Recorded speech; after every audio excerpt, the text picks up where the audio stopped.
अस्सलाम वालेकुम स्टूडेंट्स, कैसे हैं आप लोग। आज हम पढ़ते हैं सिग्निफिकेंस ऑफ माइटोसिस।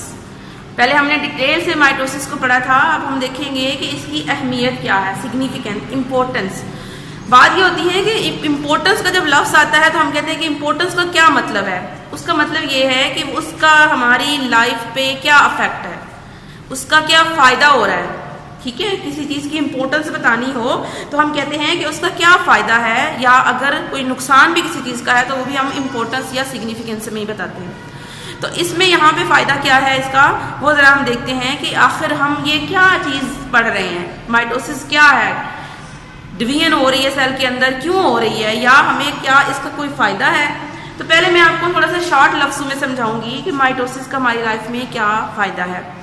यूं समझ ले कि हमारी पूरी की पूरी जिंदगी जो है ना, होल लाइफ जो है वो डिपेंड कर रही है माइटोसिस पर।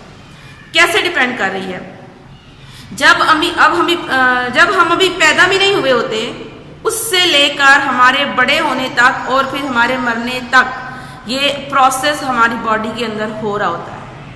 इसके बगैर ना तो हम बड़े हो सकते हैं, ना हम पैदा हो सकते हैं, और ना ही जो है वो हमारी लाइफ आगे चल सकती है। कैसे, मिसाल के तौर पे कि हमारे पास हम एक सेल से पैदा होते हैं।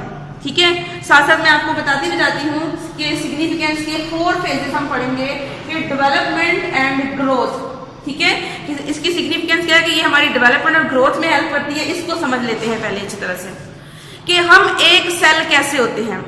आपको पता है कि एक स्पर्म होता है और एक एग होता है। ठीक है, इससे मिलकर ज़ाइगोट बनता है, जो कि आप छोटी क्लासेस में काफी अच्छे से पढ़ते आ रहे हैं। ये वो एक सेल है, ये एक सेल है, सिंगल सेल। इससे हमारी लाइफ स्टार्ट हुई। चाहे हम पौधे थे, जानवर हैं या इंसान है, कोई भी जानदार है, लिविंग ऑर्गेनिज्म है, उसने ज़ाइगोट से बनना शुरू होना है। तो ये एक सेल फर्ज करो, मैं कहती हूँ ये है। सबसे पहले इस पे क्या होगी, माइटोसिस। 1 से 2 बन जाएंगे, बिल्कुल एक जैसे। फिर माइटोसिस होगी तो 2 से 4 बन जाएंगे, फिर माइटोसिस होगी 4 से 8 बन जाएंगे, फिर माइटोसिस होगी 8 से 16 बन जाएंगे, 16 से 32 बन जाएंगे। इसी तरह से लाखों करोड़ों सेल बन जाएंगे। मैं शॉर्ट यहाँ शो कर रही हूँ कि बहुत सारे सेल बन जाएंगे। फिर आपको पहला चैप्टर याद है, आपने देखा था, मैंने कहा था सेल बने, सेल से फिर बहुत सारे सेल्स बनेंगे तो हम उन्हें कहेंगे उनके ग्रुप बन जाएंगे, टिश्यू बन जाएंगे। टिश्यू से क्या बनेंगे, organ, kidney, heart, lungs, brain, ये सब बन जाएंगे। इससे पूरे सिस्टम बनेंगे पूरी बॉडी के, digestive system, nervous system, circulatory system, reproductive system, ये सारे बन गए और पूरा एक लिविंग ऑर्गेनिज्म बन गया। तो क्या हुआ, माइटोसिस का रोल हुआ ना कि एक सेल आहिस्ता आहिस्ता माइटोसिस के थ्रू डिवाइड हो रहा है, और होते होते पूरा एक जानदार, अगर हम यहाँ ह्यूमन की बात करें, आपकी बुक में पिक्चर भी बनी हुई है, ये भी देखें कि एक सेल जो है वो डिवाइड होता होता पूरे जानदार में तब्दील हो गया। अगर हम इंसानों की ही बात कर रहे हैं तो इंसानों की बात में भी यही देखें कि जब अभी हम पैदा नहीं हुए होते, पैदा होने से पहले का जो प्रोसेस होता है, उस वक्त जब हम पूरे एक इंडिविजुअल बनते हैं, उस वक्त भी माइटोसिस बॉडी में हो रही होती है। हम बन गए, फिर हमारी पैदाइश होती है। ठीक है, जब बर्थ हो जाती है तो उस वक्त एक अगर बच्चा पैदा होता है तो वो छोटे से साइज का होता है, छोटे छोटे हाथ, छोटी उंगलियां, छोटा सा मुंह, लेकिन आहिस्ता आहिस्ता आहिस्ता आहिस्ता बड़ा होता है। जैसे हम भी एक टाइम में छोटे थे।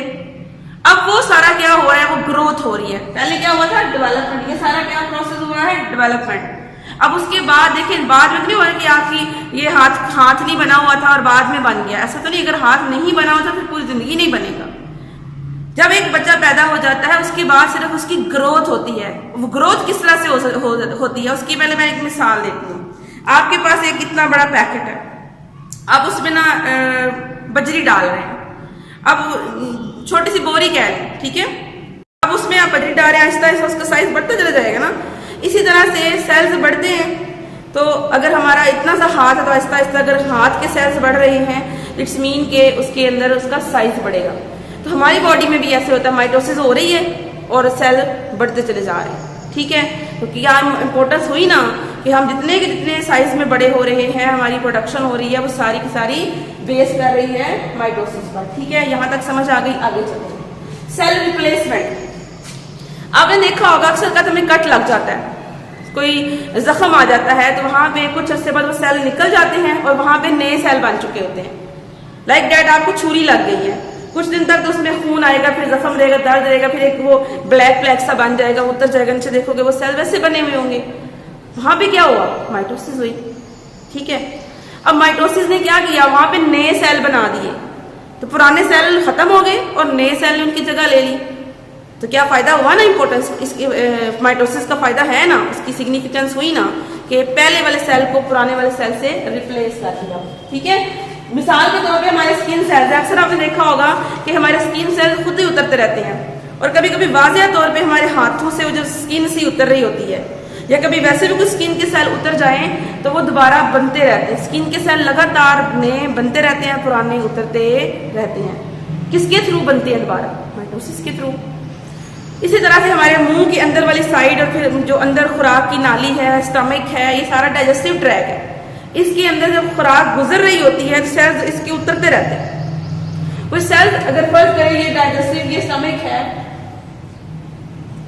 ये अगर स्टमक है, स्टमक के अंदर वाले सेल्स जो अगर उतर रहे हैं, छोटे छोटे सेल गिरते हैं खुद ही, ये हमारे बड़ी आंत में, छोटी आंत में से गुजर कर बड़ी आंत में जाते हैं, फिर ये बॉडी से निकल जाते हैं। अब ये सेल यहाँ से उतर रहे हैं, उसे कहते हैं स्लाफ्ड ऑफ। क्या लफ्ज है?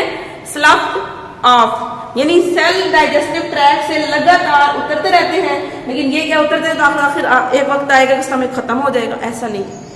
साथ साथ स्टमक से उतर रहे हैं तो स्टमक खुद ही माइटोसिस के थ्रू नए सेल्स बना रहा है। अगर किसी वजह से वो नहीं बना रहा तो फिर मसला होगा, लेकिन अगर माइटोसिस ठीक हो रही है तो वो नए सेल बनाता रहेगा, पुराने सेल खत्म करता रहेगा। एक और मिसाल देती हूँ आपको। हमारी बॉडी में खून के सेल्स होते हैं, रेड ब्लड सेल्स। हर 120 दिन यानी 4 महीने के बाद रेड ब्लड सेल, हर रेड ब्लड सेल ने मरना होता है। अगर ऐसे ही मरते रहे तो एक दिन तो खून खत्म नहीं। हमारी बोन्स के अंदर, ठीक है, हमारी हड्डियों के अंदर एक गुदा सा होता है, इसे बोन मैरो कहते हैं। उस बोन मैरो के अंदर क्या हो रही है? माइटोसिस। उस माइटोसिस के थ्रू नए रेड ब्लड सेल्स बनते रहेंगे। ठीक है, तो हर 4 महीने बाद मर जाएगा, लेकिन साथ साथ बन भी रहे हैं, इसलिए हमें कमी फील नहीं होती। तो माइटोसिस रेड ब्लड सेल भी बना रही है। ठीक है, बॉडी के हर फंक्शन में माइटोसिस का कहीं ना कहीं रोल है। रीजनरेशन, कुछ जानवर ऐसे होते हैं जिनके अंदर रीजनरेशन का मतलब होता है कुछ बॉडी पार्ट्स दोबारा बन जाए। अब हमारा हाथ टूट जाए, टूट नहीं, कट जाए, तो आपने कभी नहीं देखा होगा कि हाथ का पूरा कट गया तो दोबारा बनेगा, क्योंकि हमारे अंदर रीजनरेशन नहीं है। लेकिन कभी आपने छिपकली को देखा हो, आप उसे मारते हैं या उसे चोट लगती है तो उसकी दुम उतर जाती है, क्योंकि उसकी दुम जुड़ी ही ऐसी होती है। कुछ दिनों बाद उसकी दुम के अंदर, उसकी टेल के अंदर कुछ खसूसियात होती हैं, वहां पे वो दोबारा क्या करती है? माइटोसिस करती है और अपनी पूरी टेल दोबारा बना लेती है। ये क्या थी? रीजनरेशन। इसी तरह से सी स्टार,